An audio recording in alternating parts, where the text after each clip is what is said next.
Joining us now is Susan Platt, and Susan is a former chief of staff to Joe Biden, and she is running for lieutenant governor on the Democratic side. There's 3 candidates in that race.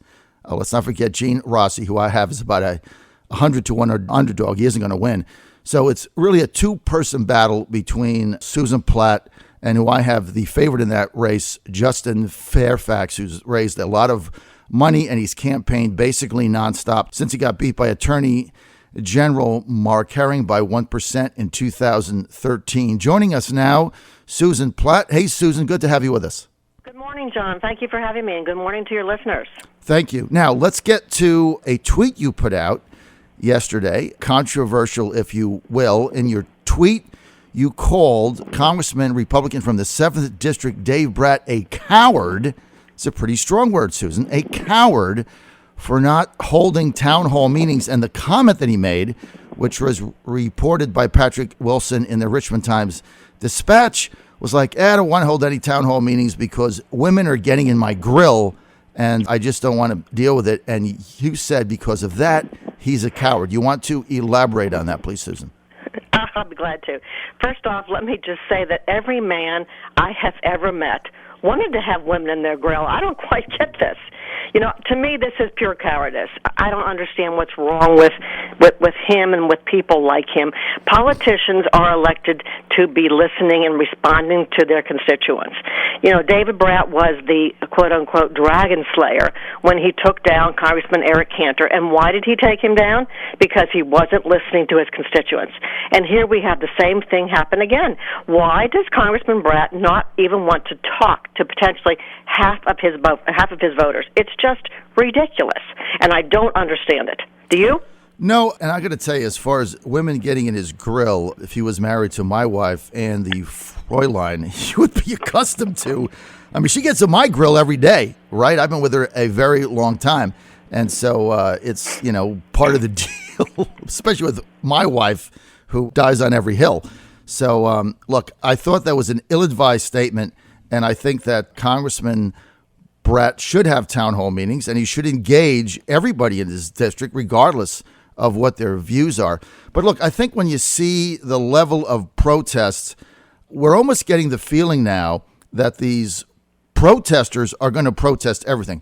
You and I both know that tomorrow at about 8:30 p.m., after President Trump announces his Supreme Court choice, which is going to be one of the 20 people on that list because he's doing everything he said he was going to do, there's going to be protest over that. And then he'll do something else. There'll be protest over that.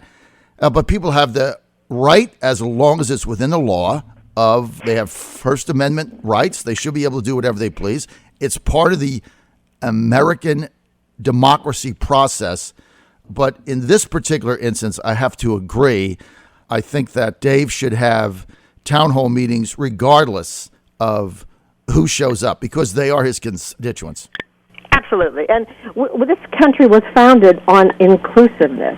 It makes me wonder sometimes, what would Thomas Jefferson or George Washington say if we singled out people from coming into this country, or singling out large groups of people? I mean, boy, he really wouldn't like me, Dave Bratt. I would really get in his grill. And let me just say, for those that are listening and care to, let me give you the phone numbers of his district offices, and you can call him and complain and encourage him to please listen to half his constituents. His Glen Allen office number is 804-747-4073, and his Spotsylvania office is 540-507-7216. And should you want to call Washington, the number is 202-225-2815. Having town hall meetings is part of the process, and I think whether you're Jerry Connolly or Barbara Comstock or Dave Bratt, Tom Garrett, whomever in Virginia, you need to have these, and we need to get the other side aired. I think that's helpful. And John, I don't understand when he says after 100 days. I don't know what the magic of 100 days is.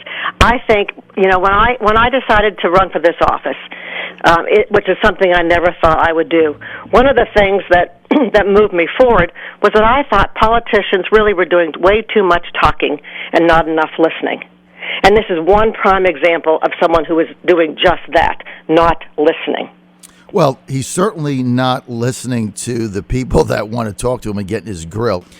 You know, look, you called him a coward, which I think is a tough term because, you know, here is somebody that took on the majority leader of the United States, and that was a battle where he showed no fear whatsoever. But he's doing the same thing that Eric Cantor did. Once they get in office, they say, okay, I'm here, and I'm going to do what I want to do, and it doesn't matter if you want to keep your health insurance.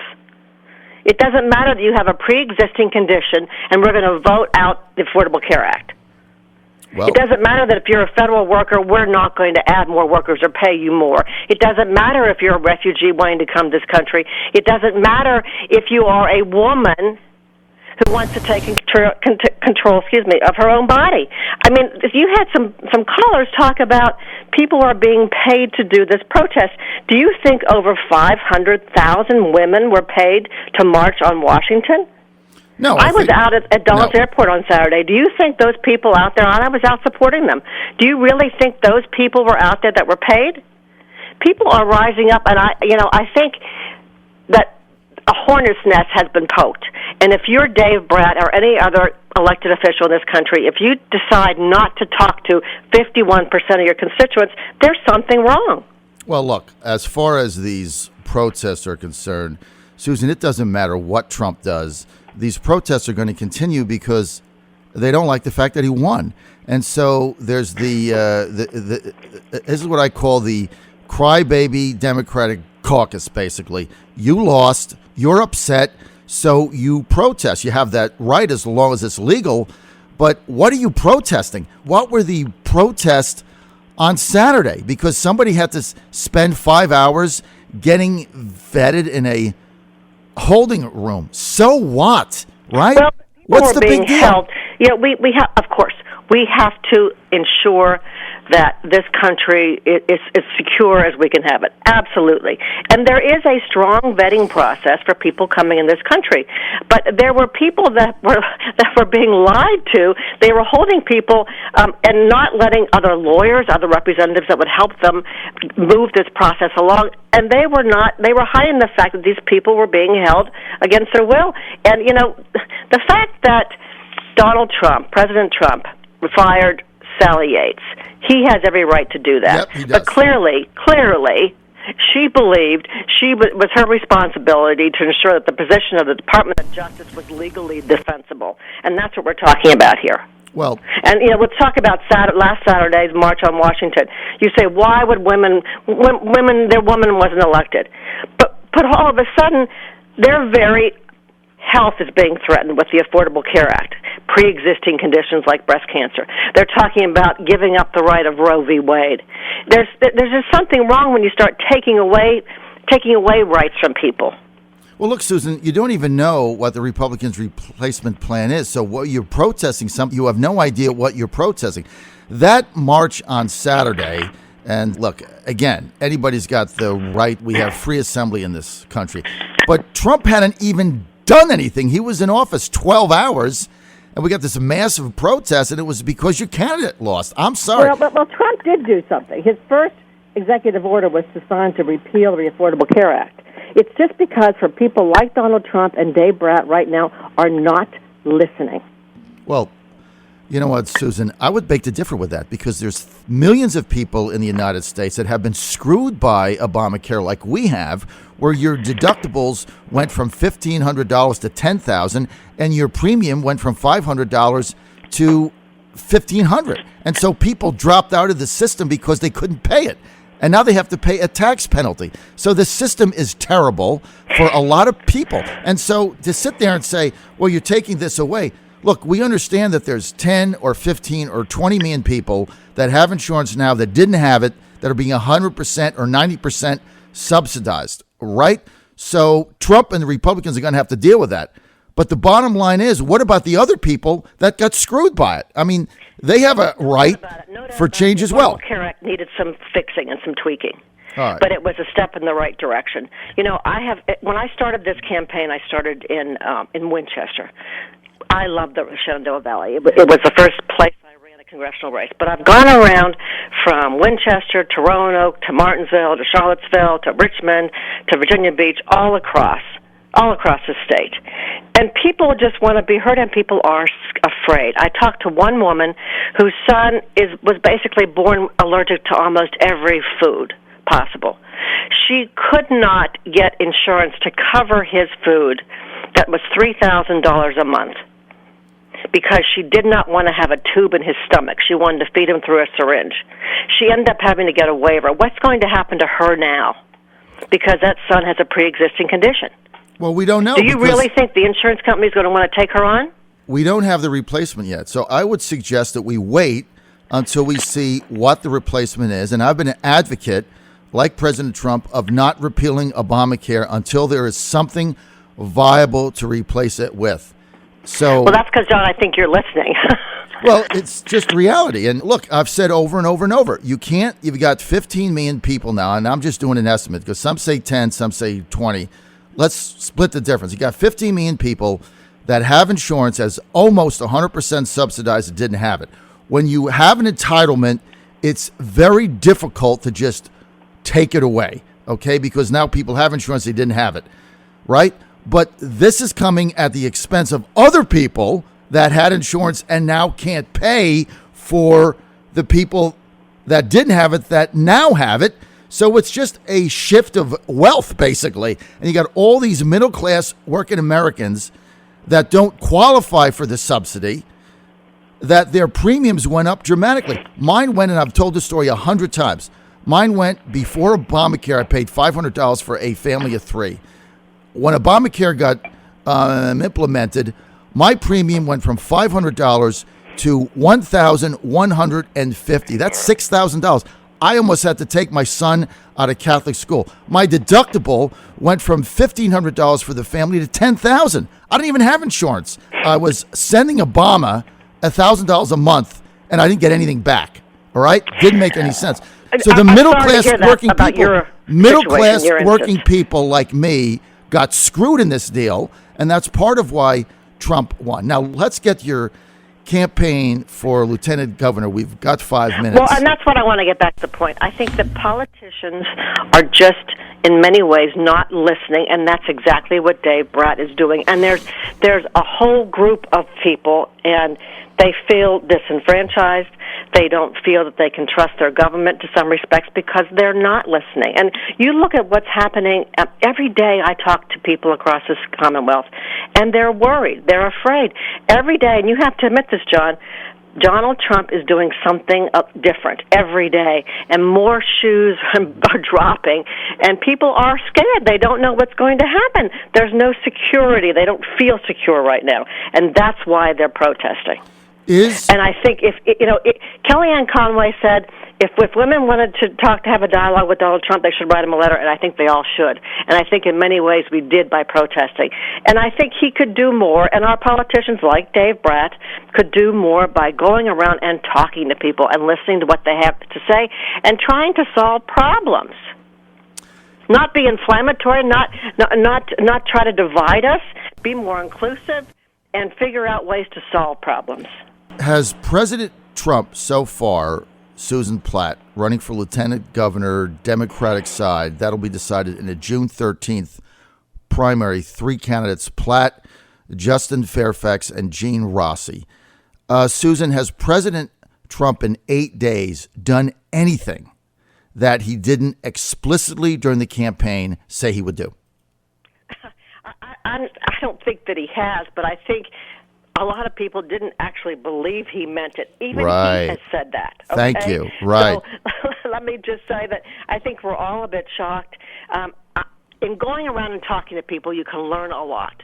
I learned that there are a whole group of our children out there. That, Virginia's #1 school-to-prison pipeline.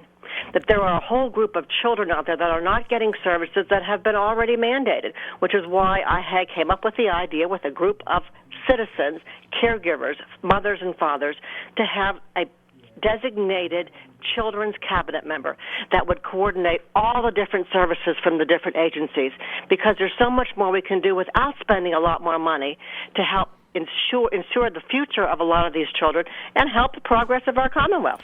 Why should Democrats on June 13 vote for Susan Platt and not the favorite, Justin Fairfax? What are the differences? in your campaigns?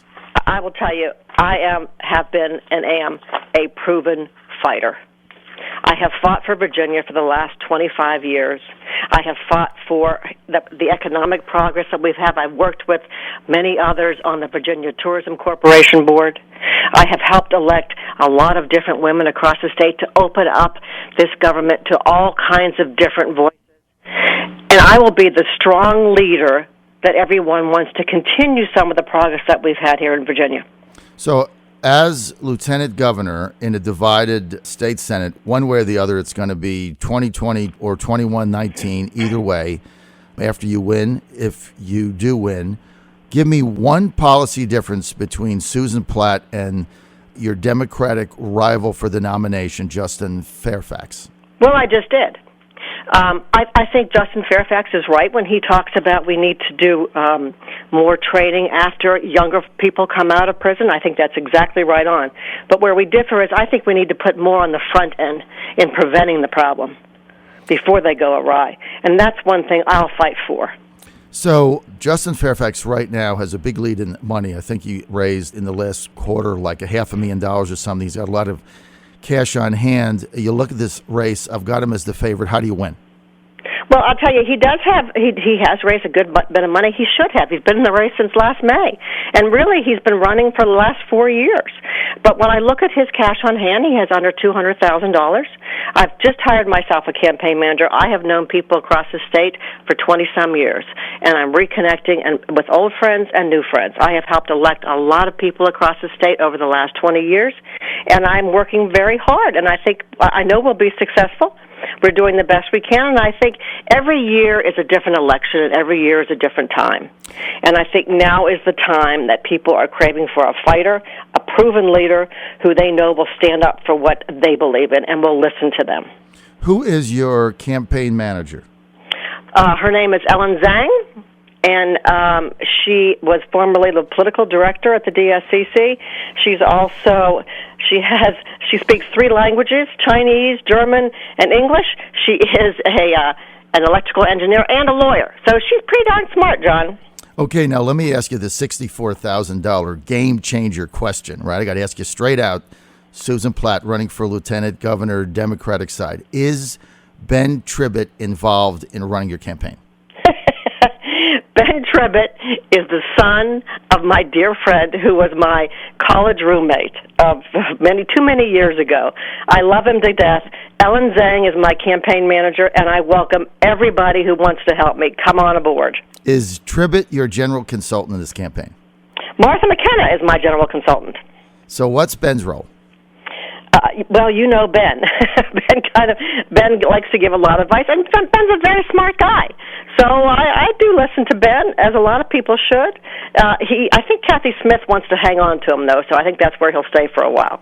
Well, I can say this. I've got you as the underdog, and Justin Fairfax is blowing through a lot of cash, no question. But I'll tell you this right now. If Ben Tribbett is involved in your campaign, that is a game changer right there. Just his presence alone puts you in the race. The guy is just unbelievable. If I was running any campaign and he was on the opposite end, I would not be able to sleep at night. The guy is the best out there that I've ever seen. So if he's you a want smart to win, guy. Although the only problem right now, I keep trying to get him to eat healthier. He says he has a palate of a 5-year-old. We got to do something about that, John. Oh, forget that. That's why he and I get along so well, right? We're no strangers to the utensil. I'm not speaking for Ben, but both of us do like to eat. So no question about that. All right, Susan Platt running for lieutenant governor on the Democratic side. This will be decided in a open primary on June 13th. 3 candidates in the race: Susan Platt, Justin Fairfax, and Gene Rossi. And Susan, you know, this is going to be the first time, I think, in history of Virginia that we have primaries for both the Republicans and the Democrats at the same time. I don't think that's ever happened. It's been a while. It's going to bring out a lot of people to vote, which is good. Every time you include more people in the process, good things happen. All right. It is great to have you on. Good luck. Hire Ben Tribbett if you want to win. This is the John Fredericks Radio Network. Susan, if people want more information, where do they go? www.susanplattforva.com.